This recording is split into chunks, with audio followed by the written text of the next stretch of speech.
Dios, amados hermanos, Dios nos continúe bendiciendo a todos en esta hermosa mañana en que podemos congregarnos para adorar a Dios y oír su gloriosa palabra. Es un privilegio para todos nosotros poder estar viviendo en este siglo XX y poder nosotros estar viendo con nuestros propios ojos y escuchando con nuestros propios oídos las cosas que fueron profetizadas para este tiempo. En esta semana pasada estábamos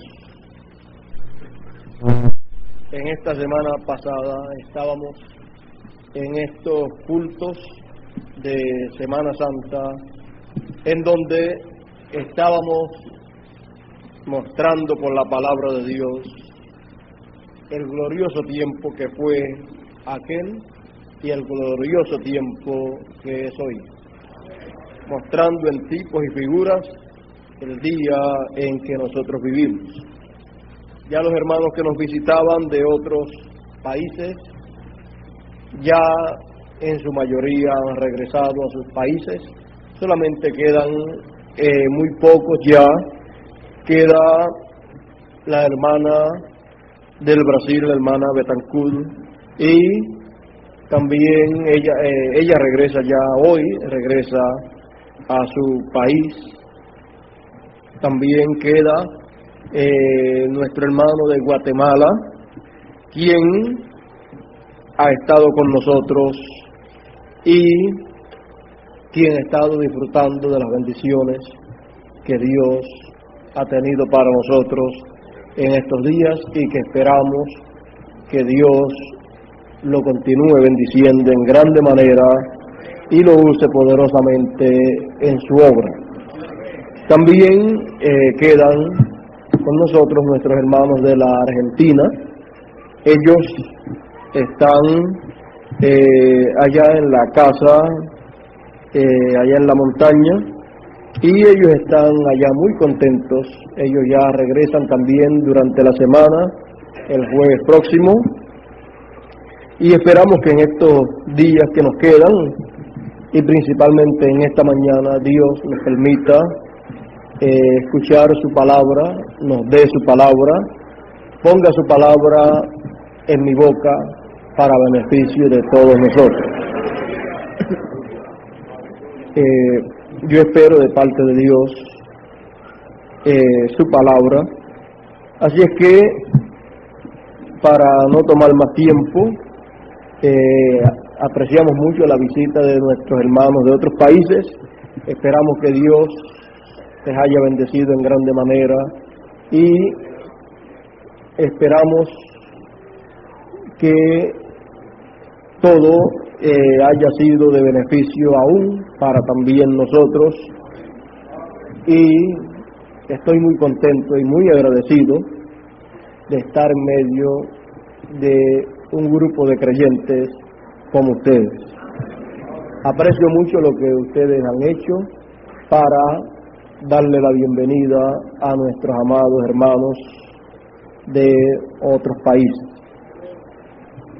Bueno, vamos a ir a la palabra, vamos al libro del Génesis, en el capítulo 2. Génesis y Apocalipsis son dos libros muy importantes. Así es que, si fuéramos a decir cuáles son los libros más importantes de la Biblia, tendríamos que mirar el Génesis y el Apocalipsis. Vamos al capítulo 2, verso 4 en adelante, y dice la palabra de Dios: estos son los orígenes de los cielos y de la tierra cuando fueron creados, el día que Jehová Dios hizo la tierra y los cielos, y toda planta del campo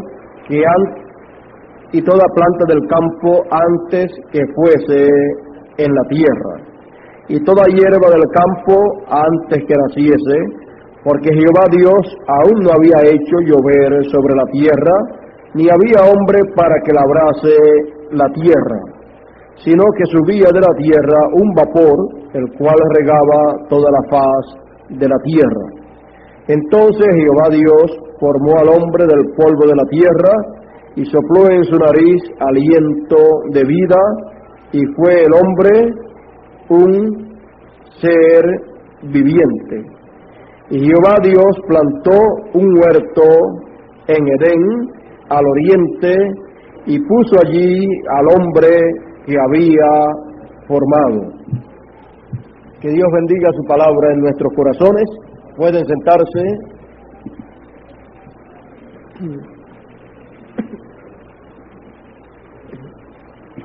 En esta mañana estaremos hablando sobre un tema muy sencillo, pero que nos hace retornar al libro de Génesis y nos hace dar un paseo a través del tiempo, nos hace ir unos 6,000 años hacia atrás para observar por unos momentos la historia del hombre, la historia del ser humano. Nos hace contemplar aquel tiempo en que Dios formó del polvo de la tierra al primer hombre. Encontramos que antes de Dios formar del polvo de la tierra al primer hombre, a Adán, encontramos que antes de eso ya Dios había hecho al hombre. Encontramos que el hombre estaba viviendo.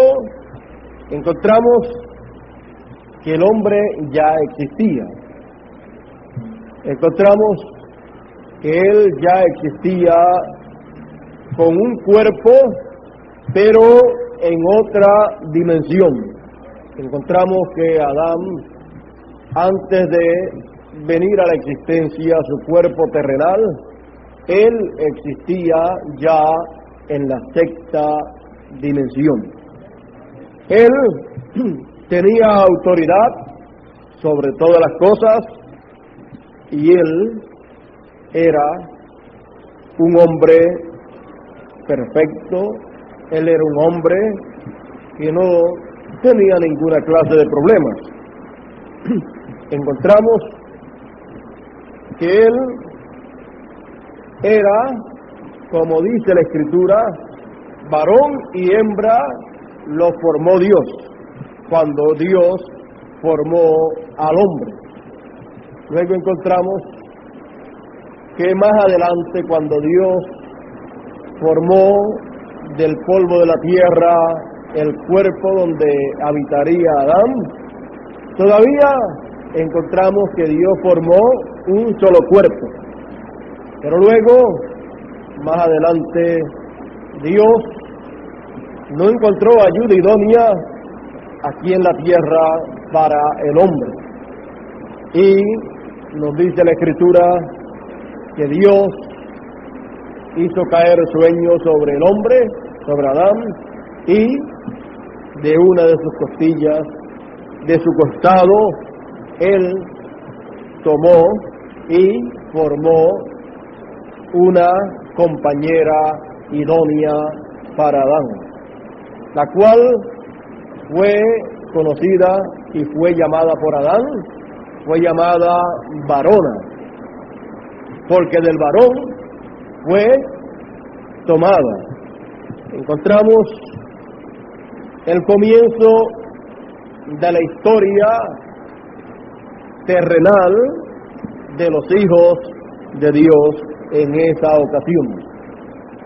He dicho de la historia terrenal, por cuanto, y hablamos de toda la historia de los hijos de Dios, de la historia celestial, entonces tendríamos que mirar y ver que los hijos de Dios son eternos y ellos han estado en Dios. Por lo tanto, cuando hablamos de la historia del hombre, de los hijos de Dios acá en lo terrenal, entonces nos remontamos solamente unos 6.000 años. Si hablásemos de la historia de Adán en otras dimensiones, entonces nos tendríamos que remontar tanto tiempo atrás que el tiempo nos faltaría a nosotros para hablar de ello. Pero que Dios no explicó mucho de la historia de sus hijos antes de haber sido Adán formado del polvo de la tierra, o su cuerpo terrenal. Es que para los hijos de Dios, lo que más le aprovecha, lo que más le conviene saber a los hijos de Dios es la historia del ser humano desde que Dios lo formó en esta tierra, ya que nosotros estamos viviendo en esta tierra.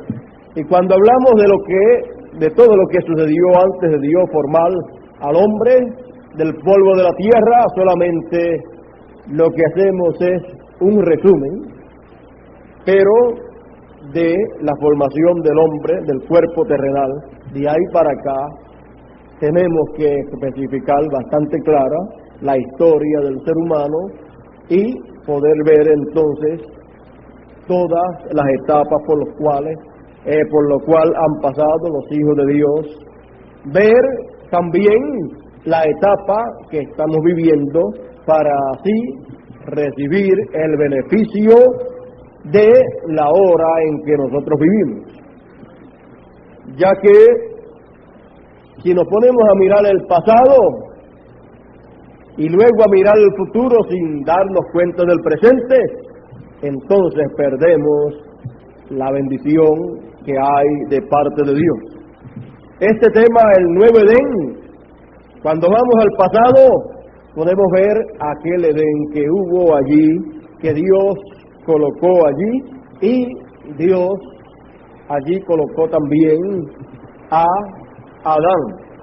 Encontramos que allí también fue el lugar donde Dios trajo a la existencia a Eva, la compañera de Adán. Y encontramos que fue también allí el lugar donde se cometió el primer pecado terrenal. Tenemos que ver entonces que también fue de este lugar de donde Dios sacó a Adán y a Eva y colocó allí a este arcángel allí para que no pudiesen entrar a este lugar más para tomar del árbol de la vida y comer y vivir eternamente, ya que si podían alargar su mano, como dice la Escritura, y comer de ese árbol de la vida, dice que vivirían eternamente. ¿Y para qué desea Dios o una persona? ¿Para qué desea vivir eternamente en pecado? Dios no desea que la humanidad viva por toda la eternidad en la condición pecaminosa, por causa de que contaminaría no solamente esta tierra, sino el universo entero. Y viviendo en una condición tal, entonces su gobernante sería este arcángel caído, Lucifer, Luzbel, o el diablo, o Satanás, como le quieran llamar. Por lo tanto,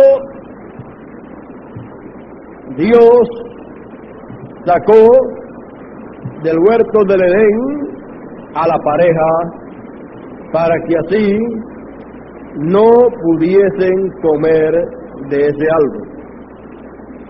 Nos dice, y echó pues fuera al hombre y puso al oriente del huerto de Edén querubines y una espada encendida que se revolvía por todos lados para guardar el camino del árbol de la vida.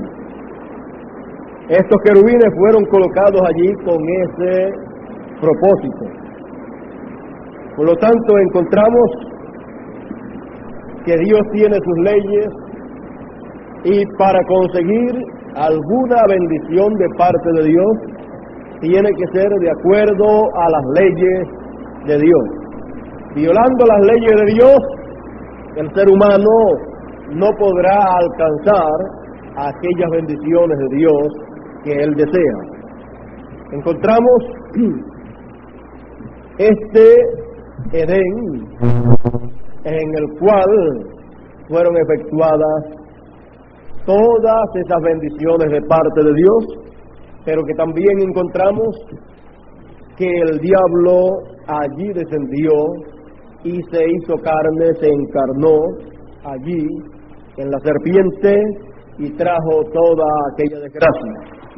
Encontramos que todos los problemas de la humanidad que existen, su origen están en lo que aconteció en el huerto del Edén. Ahora con esto nosotros tenemos que ver una sola cosa, y es que en los acontecimientos allí en el huerto del Edén, todo lo que aconteció allí, de lo que aconteció allí, o de lo que habría de acontecer allí, dependería el mundo venidero, dependería las generaciones por venir. Ahora ustedes pueden ver que también allí, en el huerto del Edén, estaban las simientes que vivirían sobre la tierra, las simientes humanas que vivirían sobre la tierra. Y ahora, viendo todo eso, usted puede ver que allí en el huerto del Edén estaba en forma condensada todo lo que se ha estado viendo a través de todas las generaciones pasadas. Todo estaba allí en una forma condensada. Era un resumen lo que había allí. Por lo tanto, allí estaba la semilla de las generaciones por venir. El Génesis viene a ser la semilla. Después la cosecha es lo que ha sido obtenido a través de las diferentes edades, de los diferentes tiempos que los seres humanos han estado viviendo. Encontramos que lo que fue sembrado allá, luego sigue pasando a través de etapas de crecimiento y luego al final de todo viene la cosecha. Entonces podemos ver que todo lo que acontecería allí en el huerto del Edén tenía una repercusión mundial que alcanzaría muchos siglos de existencia. Por eso,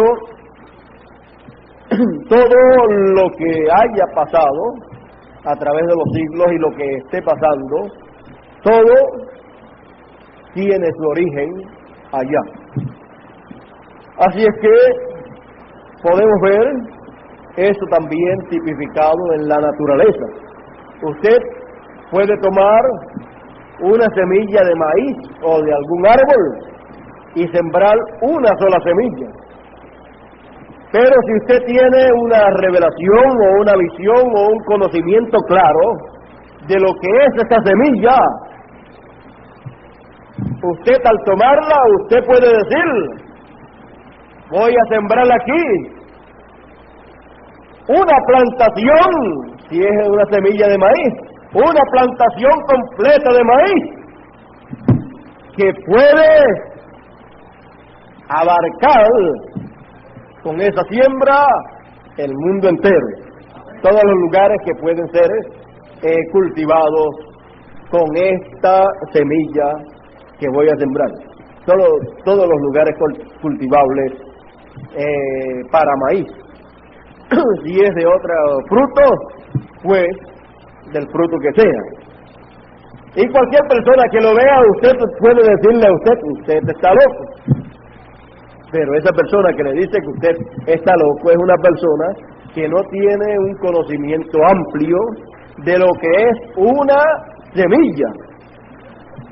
Así también pasa con las personas que tienen una mente estrecha, hablando en términos espirituales, que no pueden ver lo que sucedió en el huerto del Edén, que no pueden ver que allí estaba siendo sembrada la semilla. Por lo tanto, encontramos que allí se metió el diablo también para sembrar una semilla, una simiente, porque una semilla es una simiente. Por lo tanto, podemos ver todas estas cosas, y al ver todas estas cosas, podemos también entender las parábolas del Señor cuando dijo que el reino de los cielos es semejante a un hombre que sembró buena semilla, buena simiente, pero luego vino un hombre malo y sembró mala simiente, mala semilla. Y luego crecieron ambas simientes, y cuando crecieron ambas simientes, y los siervos del Señor, del buen hombre que sembró la buena simiente, cuando vieron que había nacido mala simiente en el campo, dice que ellos, los siervos, dijeron al Señor, dijeron: hay mala simiente, mala semilla que ha nacido en el campo. Ellos entendían que si esa mala simiente que estaba allí y que había nacido, la dejaban, entonces seguía creciendo, seguía multiplicándose, y el fruto que daría sería un fruto malo. Y el buen hombre que sembró buena simiente, lo que él sembró era buena simiente, para que naciera buena simiente, para que creciera buena simiente, y para poder tener un buen fruto de una buena simiente, para luego cosechar ese fruto de esa buena simiente. Encontramos que nos dice el mismo Jesús que el campo es el mundo y la buena simiente son los hijos del reino, los hijos de Dios. Y nos dice que la mala simiente son los hijos del mundo, los hijos del diablo. Y nos dice que el campo es el mundo, y nos dice que el que sembró la mala simiente, la mala semilla, el que sembró esos hijos malos es el diablo. Ahora ustedes pueden ver ahí a Jesús dando una explicación tan abarcadora que cubre el aspecto literal, físico, y también el aspecto espiritual. Por eso entonces encontramos que ahí Jesús, con esa parábola, abarca allá lo que aconteció en el huerto del Edén, y también abarca lo que aconteció espiritualmente en medio del pueblo de Israel, que es la iglesia hebrea, la cual pasó por 7 edades de la iglesia, y también abarca las 7 edades de la iglesia gentil, en la cual el trigo y la cizaña estarían creciendo juntos, porque fueron sembrados en el mismo campo. Ahora encontramos todas esas cosas ahí en la palabra de Dios, y encontramos que con una simple parábola, Jesús dio una explicación espiritual, una explicación científica y una explicación tan abarcadora que no hay ningún científico que pudiese dar una explicación tan clara y tan exacta como la dio Jesús de lo que había acontecido en esta tierra y en el huerto del Edén, y de lo que aconteció espiritualmente en medio del pueblo de Israel, y de lo que acontecería espiritualmente en medio de la iglesia gentil. Con esta parábola y con la otra parábola del trigo y la cizaña, él dio estas parábolas. Con esas parábolas él trajo una revelación muy grande, y todo eso había sido profetizado, de que las revelaciones grandes serían traídas en parábolas. Los discípulos algunas veces se sentían un poquito incómodos y le preguntaban a Jesús: ¿por qué tú les hablas a la gente en parábolas y a nosotros nos hablas abiertamente? O sea, es como decir en nuestro tiempo, examinar a Jesús con el conocimiento terrenal que la humanidad tiene hoy en día, con el conocimiento intelectual que la humanidad tiene hoy en día. Examinar a Jesús y la actuación de Jesús, cualquier persona podría decir en el tiempo nuestro, podría decir: bueno, Jesús parece que tenía miedo de explicar esas parábolas abiertamente a la gente, porque quizás tendría miedo de que lo matasen al hablar de esas cosas que estaba hablando.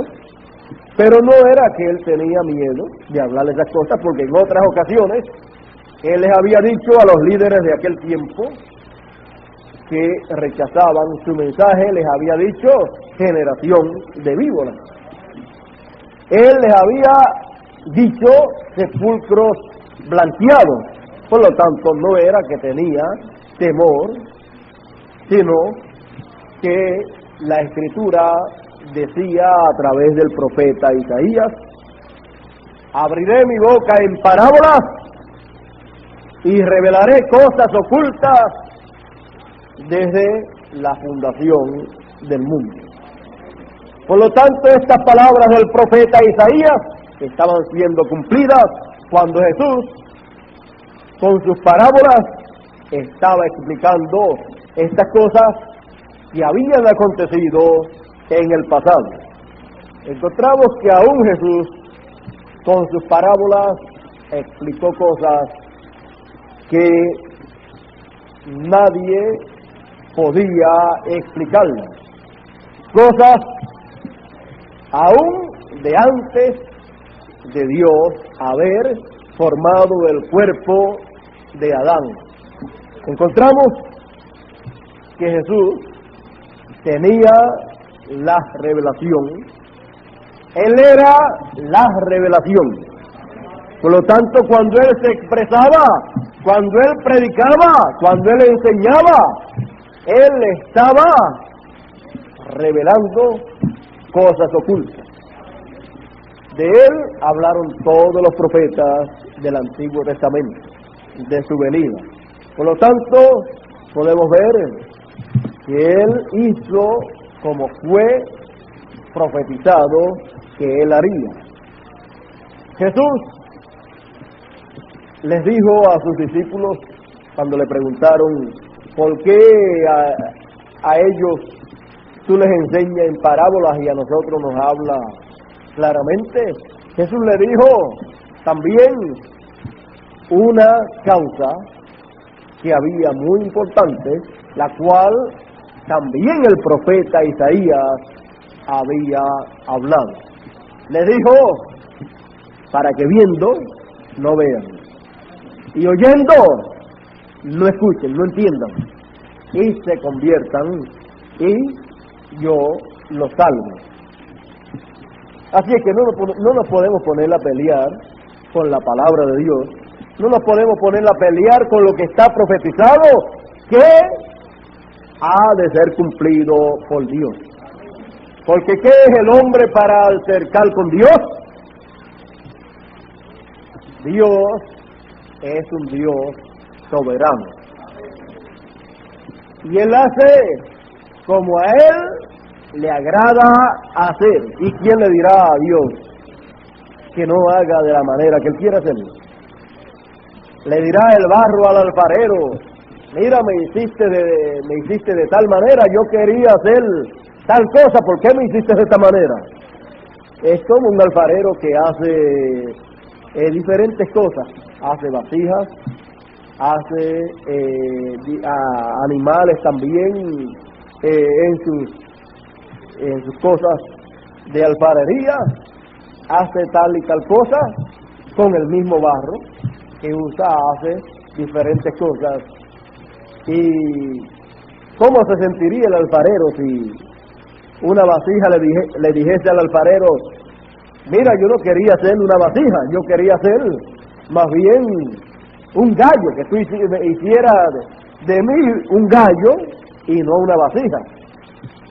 Ese pedazo de barro hablándole al alfarero, eso que hable no tiene importancia, porque el que decide es el alfarero.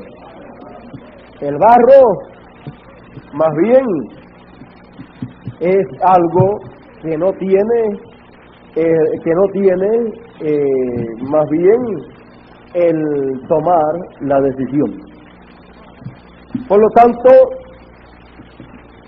Dios ha hecho vasos de honra, para honra y gloria suya, y hay también vasos de deshonra. Hay vasos para gloria y hay vasos para ira, para la ira de Dios derramarse. Todo lo que hay sobre la tierra le pertenece a Dios, porque todas las cosas que hay sobre la tierra, sean buenas o sean malas, provienen de lo que Dios hizo. El diablo pervirtió cosas buenas que Dios hizo y fueron obtenidos ciertos productos, pero todo le pertenece a Dios, porque en la cruz del Calvario fue comprado todo. Por lo tanto, como todo fue comprado, el precio fue pagado, todo le pertenece a Dios. Los que viven y los que mueren, tantos los santos como los pecadores, todos le pertenecen a Dios. Dios es dueño de todo. ¿Qué hará Dios con lo que no le gusta? Eso lo decide Dios. Dios ha dicho en su palabra lo que Él va a hacer con el trigo, y también dice lo que Él va a hacer con la cizaña. Por lo tanto, todo le pertenece a Dios. Ahora estamos hablando del Edén. Por lo tanto, tenemos que mirar bien que Dios colocó en ese campo a Adán. Tenemos que mirar bien que aquello que aconteció allá luego fue mostrado en otra ocasión en el monte de la transfiguración. Dios llevó allí a esa ocasión, o en esa ocasión Dios llevó allí a cabo algo muy grande, muy sobresaliente en el plan de Dios. Allí Dios estaba mostrando algo tan y tan grande, y allí estaba mostrado en forma simbólica, allí estaba condensado algo tan y tan grande, que aquello que aconteció allí, Jesús dijo que sería la venida del reino de Dios en poder y gloria. Sería la venida del Hijo del Hombre. Por lo tanto, allí está representado lo que sería la venida del Hijo del Hombre con poder y gloria en su reino. Por lo tanto, también tenemos que mirar que allí está representado el Edén. Lo del monte de la transfiguración es igual a lo del Edén. En el Edén, Dios le dijo al hombre lo que él tenía que hacer. Le dijo a Adán y a Eva allí, la palabra que fue dicha para ellos fue que del árbol de ciencia del bien y del mal no comiesen, ni aun que lo mirasen. Pero Dios le había dado a Adán algo, le había dado la palabra. Adán tenía y sabía lo que él debía oír y practicar. Y eso mismo Adán se lo enseñó a Eva. Por lo tanto, allí Adán, en el huerto del Edén, esta pareja tenía a quien oír. Siempre que hay algo que Dios establece para que sea oído, también el diablo se mueve a la escena para él tratar de quitar el oído de los hijos de Dios de lo que deben oír, para que puedan entonces la gente prestarle atención al diablo y oír lo que el diablo tiene para decir. Pero sabemos a través de la historia bíblica que el diablo siempre lo que dirá será para apartar a los hijos de Dios de la palabra de Dios, que es lo que los hijos de Dios deben oír siempre, la palabra de Dios. Encontramos que en el monte de la transfiguración, allí estaba nuevamente el Edén. Y allí, cuando alguno de los discípulos, Pedro, quiso ser oído y quiso decir lo que había que hacer en aquel momento y en aquel lugar, allá en la cima del monte, en el monte de la transfiguración, encontramos que allí aconteció algo muy maravilloso y que vino a ser también una reprensión para aquellos que también querían ser oídos. Y una nube los cubrió y una voz del cielo dijo: este es mi Hijo amado, a él oíd. Por lo tanto, allí fueron comisionados aquellos que estaban allí a oír a uno que tenía la comisión para hablar. Los demás tenían la comisión para oír lo que aquel que estaba comisionado para hablar tenía para hablar. Los demás estaban comisionados a oír y recibir aquello que sería hablado. Encontramos que cualquier otra opinión o cualquier otra revelación no tenía lugar. Solamente la revelación de aquel que estaba comisionado para hablar era la revelación que tenía que ser oída. Y luego, esa revelación era la única revelación que tenía valor delante de Dios. Y era la única revelación, la única voz que tenía que estar en los oídos y el corazón de los que estaban allá arriba. Por lo tanto, Si de algo tenían que hablar los que estaban allá arriba, era de lo que hablaba el que estaba comisionado para hablar. Así es que lo que no fuese hablado por el que estaba comisionado para hablar, pues los demás no tenían motivo para estar hablando de una cosa que no había hablado el que estaba comisionado para hablar lo que había que hablar allá arriba.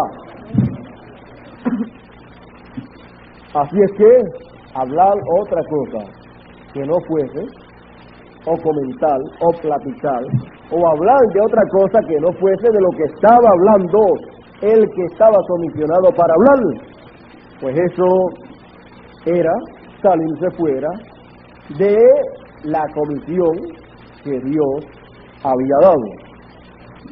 Así es que encontramos entonces que estos discípulos que estaban en la cima de la montaña, en el monte de la transfiguración, viendo la venida del Hijo del Hombre en poder y gloria, viendo al Hijo del Hombre glorificado, viniendo en poder y gloria, viendo la venida del reino, ellos allá arriba estaban representando a el grupo de escogidos que estaría viviendo en el tiempo en que la segunda venida del Señor, la venida del Hijo del Hombre en poder y gloria, la venida del reino de Dios viniese a la tierra. Encontramos que entonces sería nuevamente el Edén. Sería entonces el tiempo de estar viviendo el nuevo Edén. Ahora queremos detenernos por unos momentos para explicar un poquito aquí, para que podamos ver detenidamente y con sumo cuidado la hora en que estamos viviendo. Todo lo que fue representado allá en tipos y figuras, en la forma en que fue vista en la cima del monte, es lo que acontecería en ese tiempo. Y esto tiene dos aspectos, dos fases muy importantes. Tiene el aspecto espiritual y tiene el aspecto literal. Teniendo el aspecto espiritual y el aspecto literal, nosotros tenemos que ser bien cuidadosos de no mezclar el uno con el otro, porque si alguien lo mezcla, estará cometiendo un grave error. Allá fue visto la introducción al milenio. Fue vista la venida del reino de Dios en poder y gloria. Cuando esto fue visto, allí lo que fue visto fue a el Señor transfigurado delante de los discípulos. Luego vieron también a Moisés y a Elías, y luego encontramos que desapareció Moisés y Elías y solamente quedó Jesús, quedó el Señor. Encontramos en todo esto algo muy maravilloso. Encontramos que todo aquello que aconteció allá, primeramente, del hombre, y el Hijo del Hombre siempre es un profeta. Cuando el Hijo del Hombre viene, siempre aparece en la escena un profeta. Esa es la manera en que el Hijo del Hombre siempre viene a la escena. Encontramos que allá cuando los discípulos vieron la venida del reino, vieron al Hijo del Hombre viniendo, ¿qué era lo que estaban viendo? Estaban viendo al Señor. Encontramos que lo que estaban viendo era a un hombre. Y eso era la venida del reino de Dios en poder, con el Hijo del Hombre glorificado. Bueno, encontramos que eso es en nuestro tiempo señalado en la Escritura como la introducción al milenio.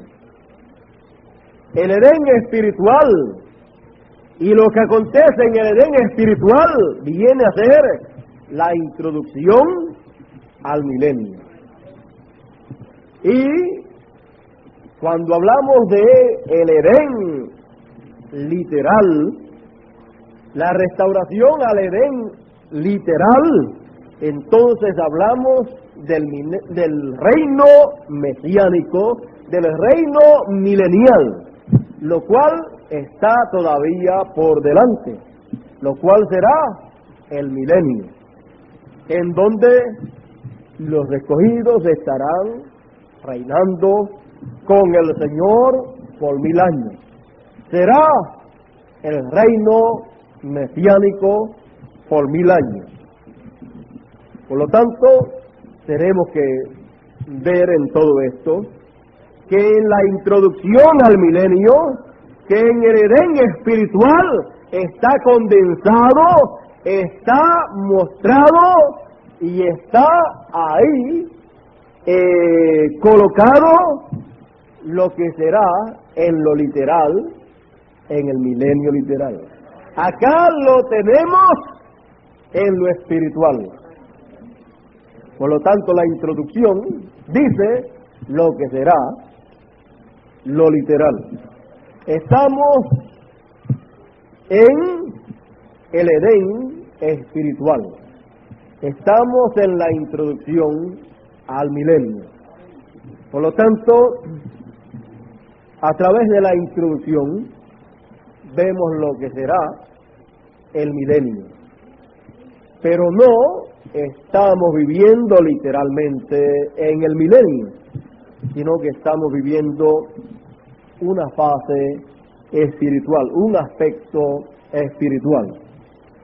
De esto podríamos hablar bien extensamente, ya que este es un tema muy abarcador y para nosotros ha sido algo muy maravilloso, ha sido algo que nos ha dado fortaleza espiritual.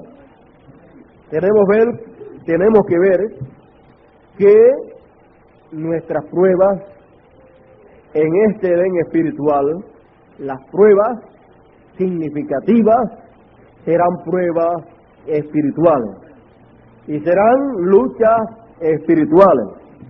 Por lo tanto, todo esto tendrá que ver con el aspecto espiritual, tendrá que ver con el aspecto religioso.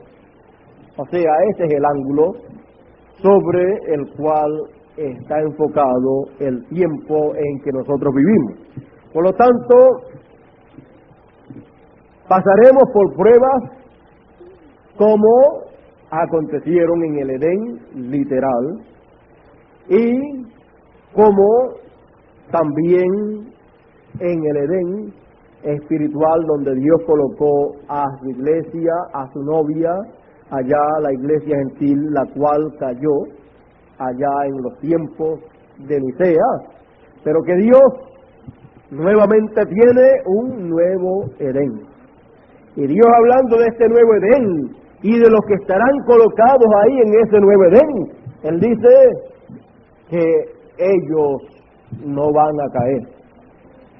Eso es algo que nos alienta a nosotros, que nos da seguridad, porque si los que estarán colocados en este nuevo Edén no han de caer, eso representa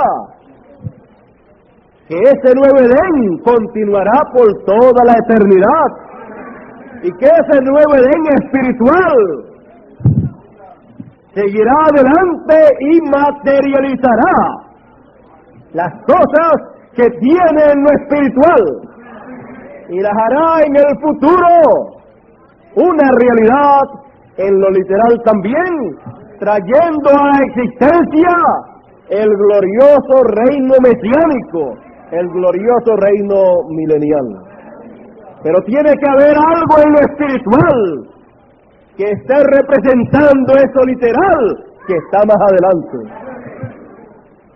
Por lo tanto, si no tuviésemos la promesa de que este Edén espiritual donde estamos colocados, si no tuviésemos la promesa que los que están colocados en ese Edén espiritual no han de caer, estaríamos muy preocupados, estaríamos sin esperanza, sin saber si o si no habríamos de permanecer.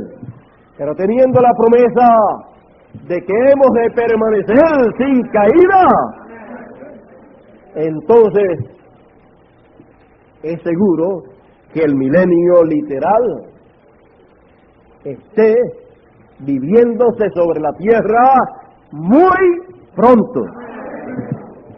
Podríamos decir entonces, llenos de regocijo, el milenio literal está a la vuelta de la esquina. Y cualquier persona podría preguntar, ¿y cómo usted lo sabe?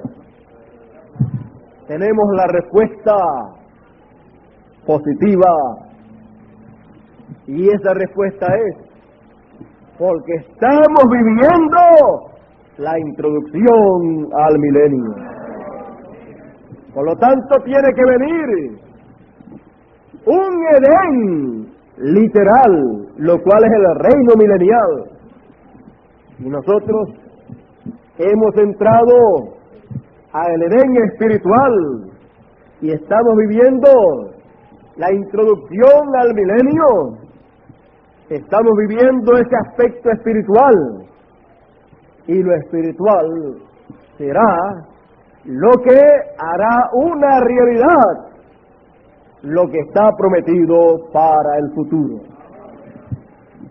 No puede venir un reino milenial sin la introducción a ese reino milenial.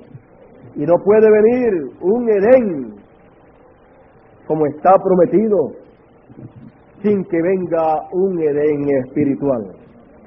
Por lo tanto, cuando estemos en el glorioso reino milenial, hablando en términos literales,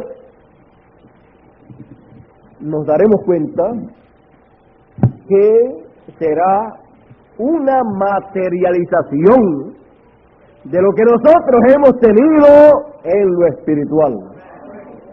Porque lo que se ve, lo literal, es hecho de lo que no se ve, de las cosas espirituales. Así es que conociendo ya en este tiempo sobre este tema del nuevo Edén, del nuevo campo donde Dios ha de colocar a sus hijos para vivir sin ver muerte por 1000 años, entonces vemos donde Dios tiene la parte espiritual para poder materializar lo que Él ha prometido. Estando nosotros viviendo en esta edad eterna, nosotros estamos en la posición de el Edén. Estamos en la posición y en el lugar donde fue colocado Adán antes de pecar. Y estamos también colocados donde fue colocado Jesús, Moisés, Elías, Pedro, Jacobo y Juan. Estamos en la cima del monte. Estamos en la parte más importante del reino de Dios. Y estando ahí, también podemos darnos cuenta que tenemos una comisión. La comisión de oír la voz de Dios. y la voz de Dios estará manifiesta en este tiempo conforme a como estuvo manifiesta allá en el Génesis, en el Edén, literal, y también como estuvo manifiesta allá en la cima del monte de la transfiguración. Por lo tanto, si la voz de Dios va a ser oída en este tiempo, y Dios ha dicho a él oíd, habrá alguien a través del cual Dios hablará. Porque no hará nada el Señor sin que antes revele sus secretos a sus siervos, los profetas. Por lo tanto, toda cosa que Dios haya de hablar, haya de revelar, la hablará conforme a su plan, conforme a la ley que Él ha establecido. Así es que nosotros podemos ver en esta hora en dónde estamos colocados nosotros. Estamos nosotros colocados en ese nuevo campo, en ese nuevo Edén. Y Dios le ha dado a sus hijos en este nuevo Edén el arma más poderosa que cualquier persona pueda obtener. Es lo mismo que le fue dado a Adán. Es lo mismo que le fue dado allá a los discípulos en el monte de la transfiguración. Es la palabra, porque no hay otra cosa más poderosa que la palabra de Dios.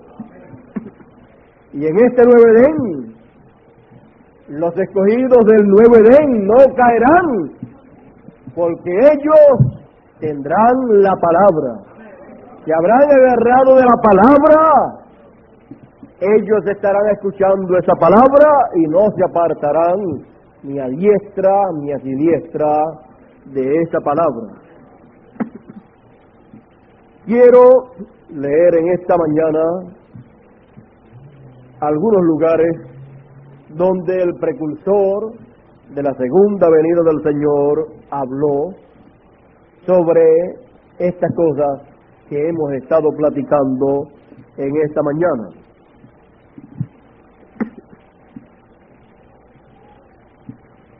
Este es mi Hijo amado, a Él oíd, y Él es la palabra. A Él es a quien debemos mirar, la palabra, no nuestro entusiasmo u otra cosa.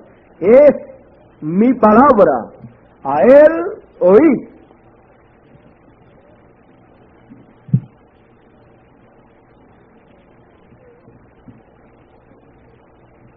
Encontramos que en su campo donde esta gran ocasión, o donde sucedió en esta gran ocasión, el monte de la transfiguración, como Pedro le llamó después la montaña santa, donde él se encontró con ellos. Fíjense, Pedro le llamó después en una de las epístolas la montaña santa. Ahora, yo no creo que el apóstol Pablo quiso decir que la montaña era santa. No es la santa iglesia, no es la gente santa, es el Espíritu Santo en las gentes. El Espíritu Santo es santo, Él es su director y su líder. Y encontramos en este pequeño campo allá en la montaña de la transfiguración, cuando fueron comisionados, la única cosa a que fueron comisionados a hacer fue a oír la palabra. La única cosa que vieron no fue un credo. Ellos no vieron otra cosa sino a Jesús. Y Él es la palabra hecha carne. Qué precioso es eso, al mismo campo que estaba en el jardín del Edén. Cuando Dios fortaleció su iglesia en el jardín del Edén, su pueblo tenía una pared para quedarse detrás. Esa era la palabra, un escudo, una armadura, una cosa, porque Dios conocía lo que vencería al diablo, y esa es la palabra. Jesús hizo la misma cosa, es la palabra, escrito está. Y sigo leyendo más abajo. Pudiéramos seguir aquí, escrito está. Y Satanás trató de adornarlo, no citarla, más bien citarla por él. Y Jesús dijo, también está escrito. Ahora debemos quedarnos con esa palabra. Y en este pequeño campo que tenían allí de Pedro, Juan y Jacobo, y Jesús, Moisés y Elías, y en su campo vieron las huestes celestiales de la sombra, o el pilar de luz colgando en esta nube que transfiguró al Señor Jesús. Y cuando estaban listos para hacer una denominación, una por la ley y otra por los profetas, y así sucesivamente, la voz dijo, este es mi Hijo amado, a él oíd. Luego, a lo que fueron comisionados fue exactamente como fue en el Edén. Quédense con la palabra. Ese es el campo de Dios para su pueblo. Ahora podemos ver que ellos fueron colocados allá en la cima del monte, en el monte de la transfiguración, y allí estaba aconteciendo algo muy grande, de lo cual los demás que estaban abajo nada sabían. Ellos habían sido llevados a ese campo, a ese lugar, a esa altura de la montaña, fueron colocados en la cima de la montaña para ver y oír allí lo que ellos tenían que ver y tenían que oír. No había ninguna otra cosa para hacer allí, sino ver y oír lo que estaba aconteciendo allí. Y todo lo que aquel que era la palabra, y siempre es la palabra, lo que la palabra encarnada dijese, eso era aquello que ellos tenían que oír y hacer. O sea, cualquier cosa para hacer en la cima de la montaña sería hablado, sería toda cosa hablada a través de aquel que era la palabra encarnada. Por lo tanto, cuando ellos escuchaban a la palabra encarnada, ellos estaban escuchando la voz de Dios. Y ellos entonces podían hacer lo que había que hacerse en la cima de la montaña. Ellos entonces no estaban actuando a ciegas, sino actuando correctamente. Eso es lo que está señalado para este tiempo en que nosotros estamos viviendo. Hay una manera correcta para actuar. Hay una manera correcta para trabajar en la obra de Dios. Hay una manera correcta para entender la palabra de Dios para el tiempo en que vivimos. Y en este tiempo en que nosotros vivimos, hay muchos predicadores. Cada denominación tiene cientos y cientos de predicadores. Cada denominación tiene buenos predicadores. Hay miles y miles de predicadores. Pero al llegar al tiempo actual, al llegar al tiempo de la edad de la piedra angular, al llegar al tiempo en que el monte de Dios, el monte santo de Dios, la pirámide de Dios, Cuando ha llegado este tiempo, es el tiempo que a la pirámide, al monte santo de Dios, le es colocada la piedra angular. Al serle colocada la piedra angular, le ha sido colocada la cabeza de la montaña, o a la montaña, la cabeza de la pirámide. Al ser de esa manera, entonces, no es qué fue dicho o qué fue hablado abajo en alguna de las edades de la iglesia, es qué es hablado en la cima de la montaña.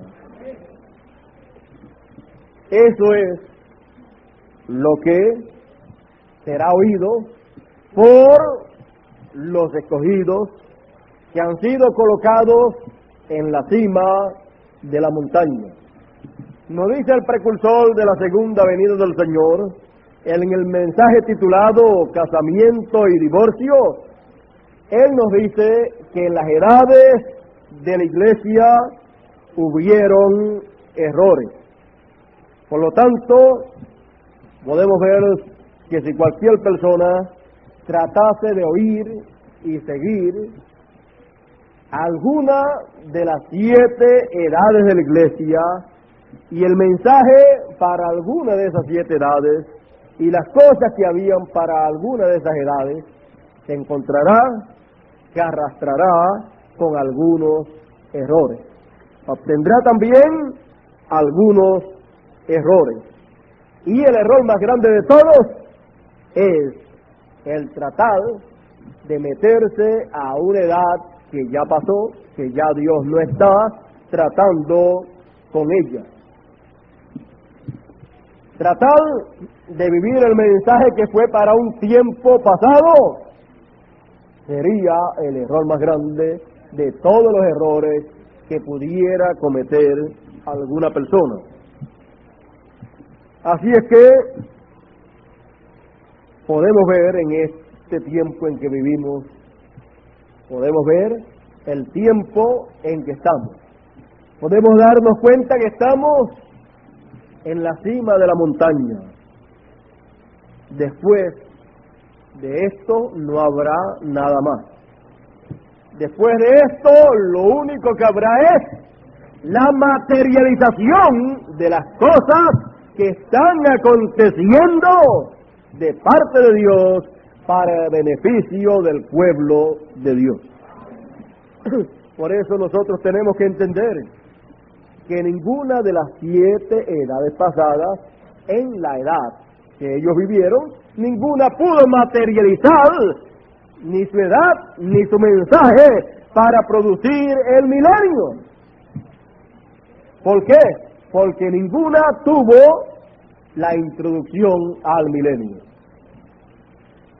Para algunas de las edades de la iglesia, haber tenido la introducción al milenio hubiera tenido que recibir en su edad la segunda venida del Señor. Hubiera tenido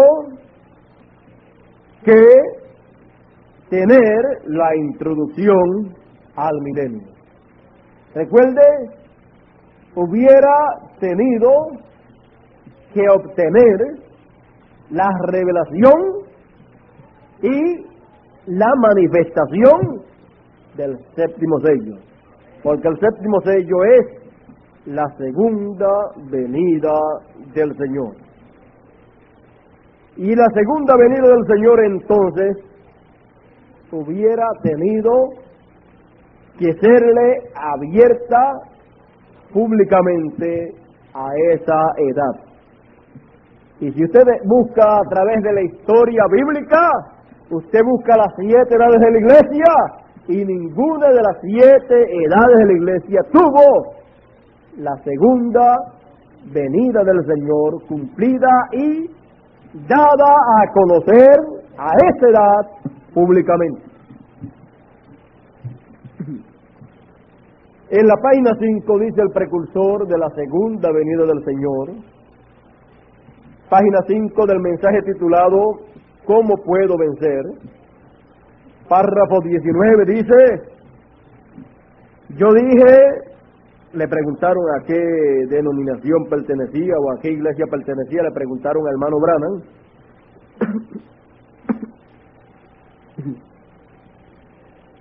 ¿A cuál denominación usted pertenece? Dije, a ninguna. Dijo, pues, ¿a qué usted pertenece? Yo dije, a un reino. A un reino. Y por un espíritu somos todos bautizados en ese reino. Por un espíritu, todos en este reino. Jesús dijo, orad, venga tu reino. Sea hecha tu voluntad en la tierra como en el cielo. Ahora, y él se paró delante del monte de la transfiguración.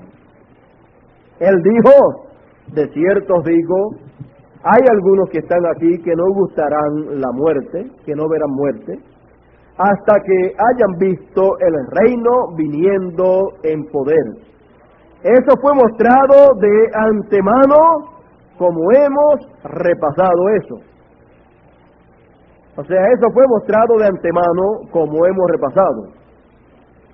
El monte de la transfiguración. O sea, como hemos repasado, el monte de la transfiguración. La Biblia ha dicho que el reino de Dios entre vosotros está. Así que este es un pueblo del reino que declara que este no es su hogar.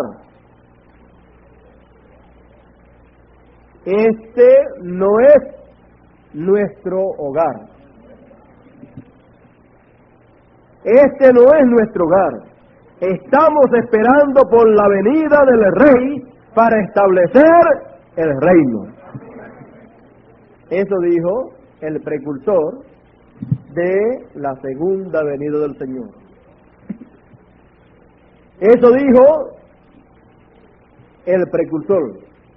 Así es que podemos ver a través de la palabra de Dios el amplio entendimiento espiritual que tenía el precursor de la segunda venida del Señor. Él habló claramente sobre estas cosas. Él en una ocasión también dijo algo que fue algo muy importante. Él dijo, estoy preparando una plataforma. Ahora esa plataforma que él estaba preparando, él dijo, estoy preparando una plataforma para mi Señor.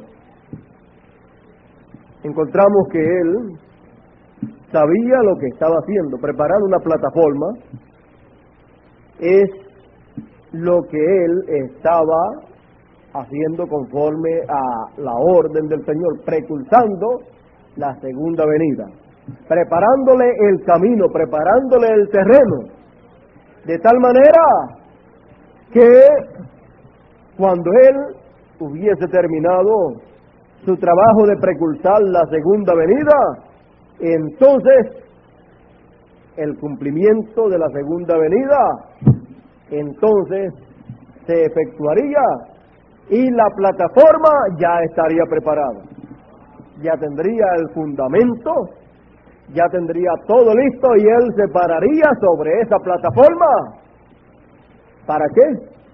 Para revelarse, para identificarse, para así el séptimo sello ser identificado con la segunda venida del Señor y la venida del Señor ser identificada con el séptimo sello. ¿Sobre qué está prometido que el Señor en su venida se parará para identificarse a su pueblo, para darse a conocer, para revelarse? Sobre el fundamento, sobre la plataforma que le preparó el precursor. Por lo tanto, para identificarse el Rey que tendrá ese milenio prometido, para identificarse a su pueblo. Él se parará sobre la palabra que fue traída por el precursor. Y sobre esa palabra parado, Él mostrará y probará que su llegada es el cumplimiento de lo que dijo su precursor. Por lo tanto, hay algo aquí que dijo el precursor, muy importante. Él dijo,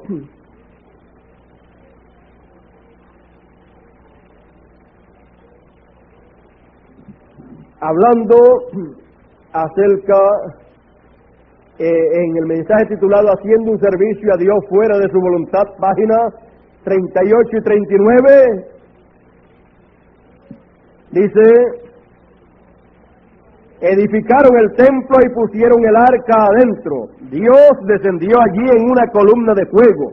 Amén. Mientras David saltaba y gritaba, cuando todos los cantores y los sacerdotes estaban alborotados, se encontraban fuera de la voluntad de Dios. Mas cuando Dios identificó el arca y su lugar y posición, aún antes de que ellos pusieran el arca allí, la columna de fuego ya estaba guiándose hacia ese lugar, exactamente sobre las alas de los querubines y exactamente detrás del lugar santísimo, en el lugar de reposo.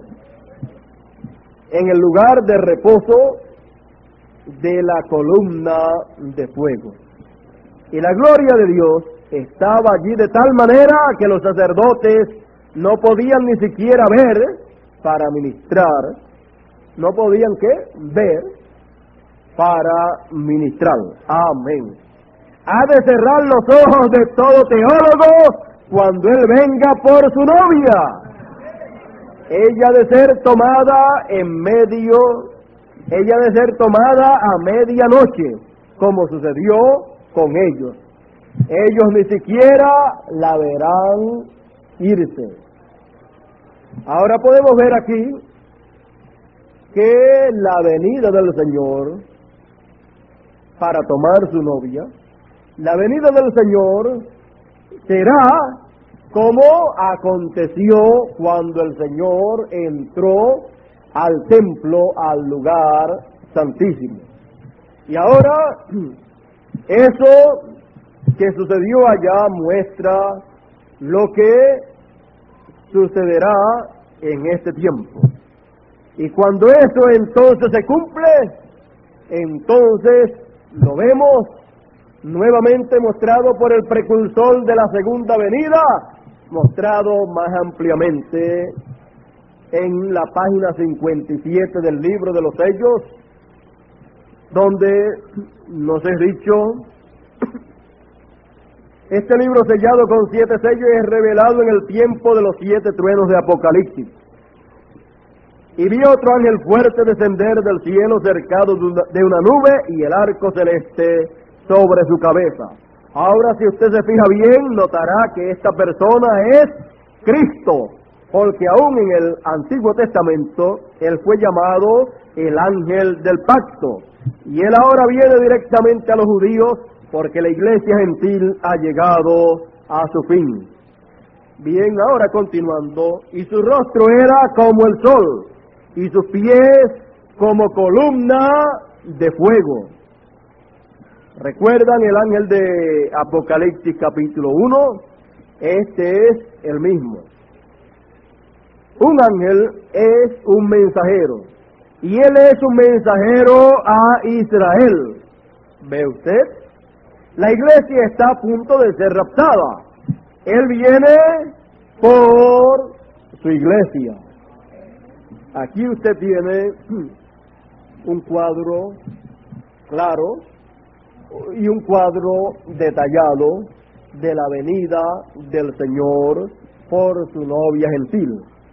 Él viene para el lugar de su reposo, para el lugar santísimo. Él viene al lugar donde el arca del pacto es colocada. Él viene al lugar donde los 2 querubines son colocados. Él viene al lugar donde el maná escondido está colocado en el arca del testimonio, en la urna. Él viene al lugar de su reposo. Él en la primera edad no se detuvo para reposar, ni en la segunda, ni en la tercera, ni en ninguna de las 7 edades. Ninguna de esas edades fueron edad de reposo para el Señor. En ninguna Él se quedó. Pero cuando llegamos a la edad de la piedra angular, cuando llegamos al lugar santísimo del templo santo de Dios que es su iglesia,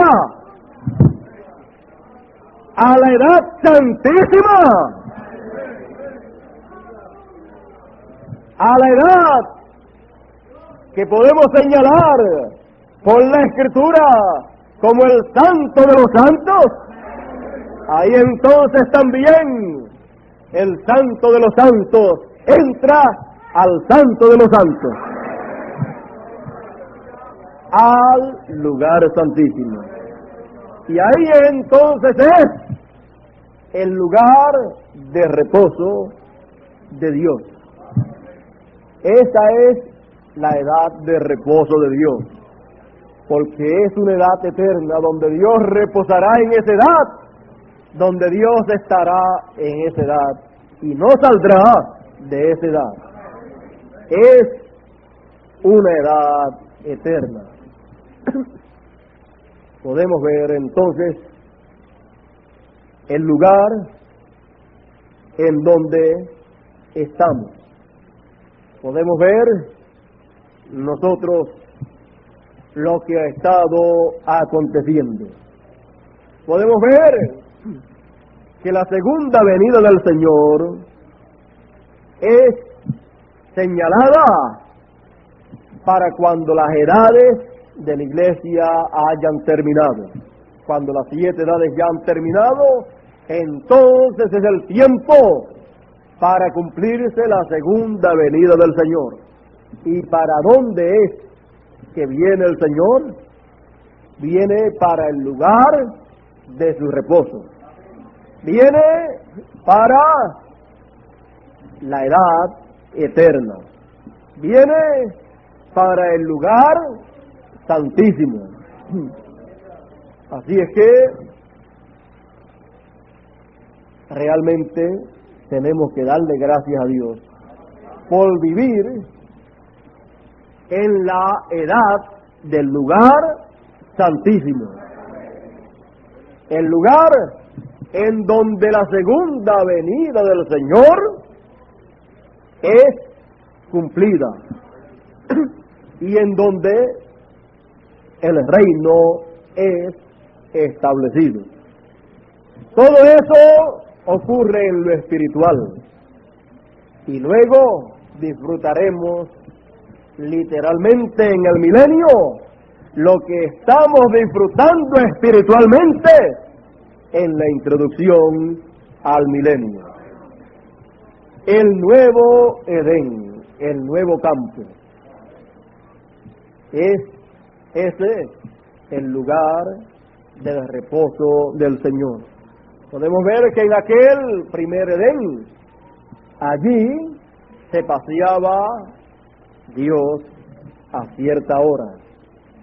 Luego, en el monte de la transfiguración, podemos ver que allí también estaba Dios. Y en este tiempo, nuevamente, se repite lo que en otros tiempos había acontecido. Dios, en este tiempo, moviéndose en este nuevo Edén, en medio de su pueblo, y hablando con su pueblo conforme a su promesa, y dándose Él a conocer a través del cumplimiento de su promesa, de la promesa hecha a través de sus santos profetas. la promesa de su venida a su templo, al lugar santísimo. Por lo tanto, nosotros sabemos que estas cosas son en el campo espiritual. En palabras más claras, ningún hombre tiene nada que ver con estas cosas. Más bien los hombres son los beneficiados del cumplimiento de lo que Dios ha prometido para este tiempo. Y en cuanto a que Dios use un velo de carne para Él cumplir lo que Él ha prometido para este tiempo, eso no es algo nuevo. Eso es lo que Él ha estado haciendo a través de las diferentes edades y dispensaciones. Por lo tanto, no es algo nuevo. Es más bien una repetición de su plan en esta tercera dispensación. En esta dispensación eterna en que nosotros estamos viviendo. Entrar a este nuevo Edén y estar dentro de ese nuevo Edén, eso significa mucho para nosotros. Encontramos que cuando Adán estaba en ese Edén, en el cual él fue formado y en el cual él vivió, encontramos que no había límites en cuanto a lo que él podía hacer y en cuanto a lo que Dios podía hacer a través de él. Y encontramos que en el monte de la transfiguración no había límites en cuanto a lo que podía ser hecho en medio de aquellos que estaban en la cima de la montaña.